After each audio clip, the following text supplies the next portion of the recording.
travelers never think that they are foreigners. और Finland आकर मैं भी ऐसा ही महसूस करती हूँ। गर्मियों में nature here sheds its white blanket just to divulge its striking scenic elegance. और मैं यहाँ आई हूँ in the arms of nature for a summer holiday in Arctic with my adorable Humsafar for life, Randeep के साथ।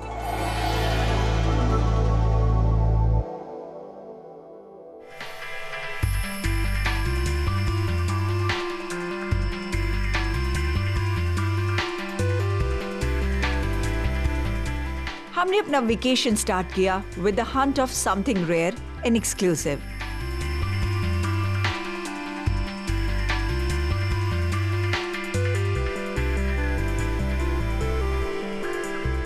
Walking through magnificent, picturesque landscape, हम पहुंचे Amethyst Mine, जहां हमारी मुलाकात हुई टीमो से. Who owns this mine? Hi, I'm Deepti. I'm Timo. Hi, Timo. Nice to meet you. मैं यहाँ से एक अच्छा सा एमेथिस्ट ढूंढ के घर ले जा सकती हूँ. And I'm actually not allowed to leave this place if I don't get one. Yeah, that's right. So you will dig until you find. Yes, let's go. Let's go.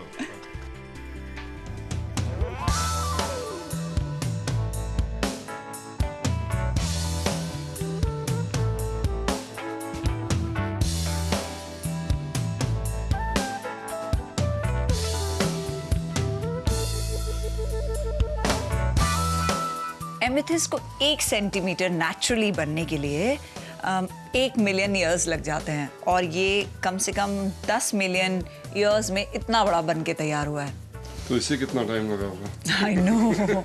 ये सिर्फ धोया गया है और नेचुरल स्टोन है। It's a three-color stone, where in same crystal you can find purple amethyst, white snow quartz, and black snow quartz.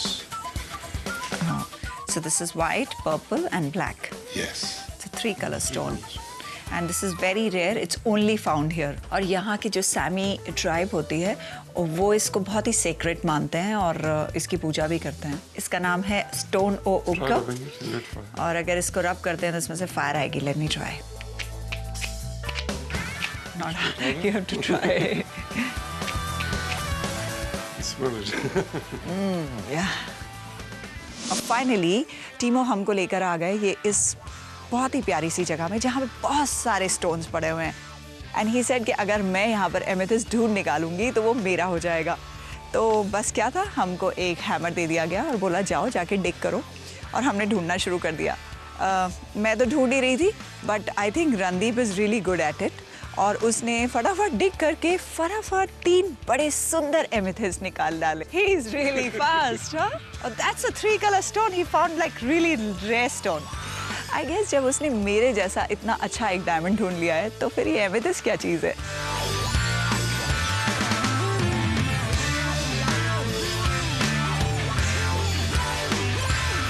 With this beautiful gift from Timo, we made our move ahead to observe some marvels of nature, rewarded to Lapland. Nature has showered its blessing on this region in abundance. तभी तो northern lights जैसे natural phenomena इस जगह को और भी खास बनाते हैं। मैं इतनी बार से फिनलैंड आ रही हूँ और मुझे कभी भी नॉर्दर्न लाइट्स देखने को नहीं मिली। ये एक नेचुरल गॉड का क्रिएशन है जो कि स्काई में बहुत सुंदर लाइट का एक लेज़र शो क्रिएट हो जाता है जो कि नेचुरल होता है और it's created by God, I must say that, and I have never been lucky to see it, so but this time I think I'll see it in this light show.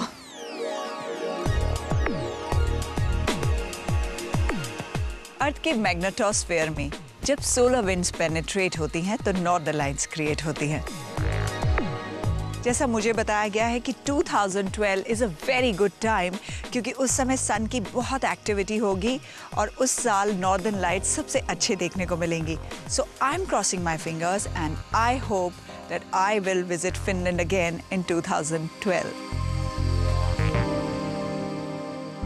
And moving on from one natural wonder to another is this majestic view. ऐसा लगता है जैसे यहाँ की खूबसूरती और serenity को महसूस करने के लिए वक्त भी कुछ पल के लिए थम जाना चाहता है. And this first-hand sight of midnight sun definitely calls for a toast. For us, basking in the glow of midnight sun was indeed an experience to remember.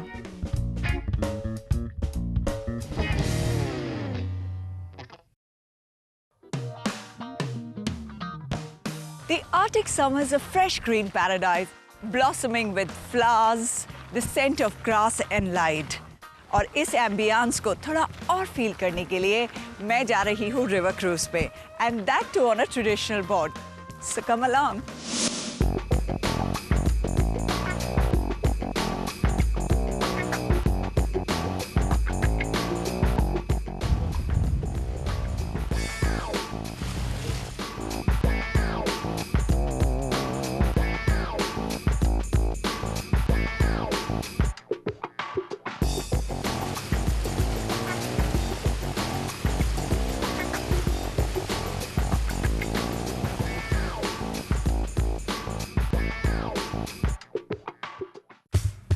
कहते हैं किसी भी रीजन के कल्चर को डेप्थ में समझने के लिए it's important to understand the basic unit that forms it. और इस सफारी की फर्स्ट स्टॉप ओवर में हमें मौका मिला to connect with the Lappish family. उन्होंने बहुत प्यार से हमें ग्रीट किया, फिर वो हमें दिखाने ले गई कि उनका लाइफस्टाइल क्या है, और उन्होंने हमें बहुत कुछ यहाँ की लाइफ और लैपिश जंगल्स के बारे में और रेनडियर्स के बारे में, मूस के बारे में हमें बताया। बहुत ही अच्छा एक्सपीरियंस था। फिर बहुत से प्रोडक्ट दिखाए कि कैसे रेनडियर स्किन कितनी सॉफ्ट होती है और कितनी अच्छी होती है। उससे बनाए हुए बहुत से प्रोडक्ट्स हमने देखे और उन्हें कैसे बनाया जाता है वो देखा। उसके बाद मैंने उनका घर देखा और उनका लाइफस्टाइल देखा, जो कि इतना सिंपल था। वो किस तरीके से गर्मियों में अपना फूड स्टोर करते हैं सर्दियों के लिए, क्योंकि सर्दियों में यहाँ पर सूरज नहीं निकलता है और बहुत ज़्यादा सर्दी होती है। ये सब देखने के बाद मुझे एक चीज़ समझ में आ गई कि हम आज लाइफ में कितने ज़्यादा उलझे हुए हैं और लैपिश फैमिली कितनी ज़्यादा सुलझी हुई थी। It was so beautiful to visit them and their life style. I realized that their life is so simple and so unique and yet so perfect. And perfect is my Humsafar Randi. Every moment that we spend together becomes an asset. I was all amazed to see Randeep rediscover his love for photography here at Reindeer Farm, which was our second stopover.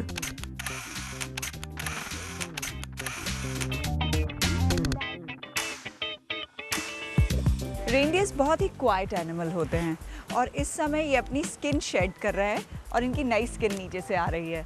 और ये vegetarian होते हैं, ये बिल्कुल भी bite नहीं करते हैं, बहुत ही प्यारे होते हैं। और ये जो बड़े बड़े इनके हॉर्न होते हैं, एंटलर्स, ये मेल के होते हैं और ये फीमेल है। और साल में एक बार ये अपने एंटलर्स शेड करते हैं अराउंड सितंबर में और फीमेल्स फरवरी में।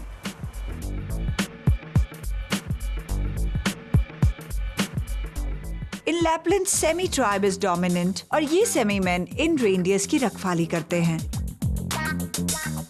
कोटा एक इनका छोटा सा कमरा होता है, उसमें बैठा के वो बैड स्पिरिट्स को हमारे अंदर से निकालते हैं। तो वो चाकू गरम करते हैं और उसके बाद सबके सर पे लगाते हैं। तो एक टाइम पे सारे टूरिस्ट डर गए थे कि क्या करने जा रहा है, बट इट वाज नाइस। और उसके बाद हम एक अच्छे से लैपिश लंच के लिए लेके गए and we really enjoyed that.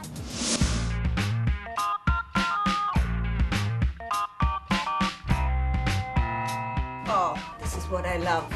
Berries.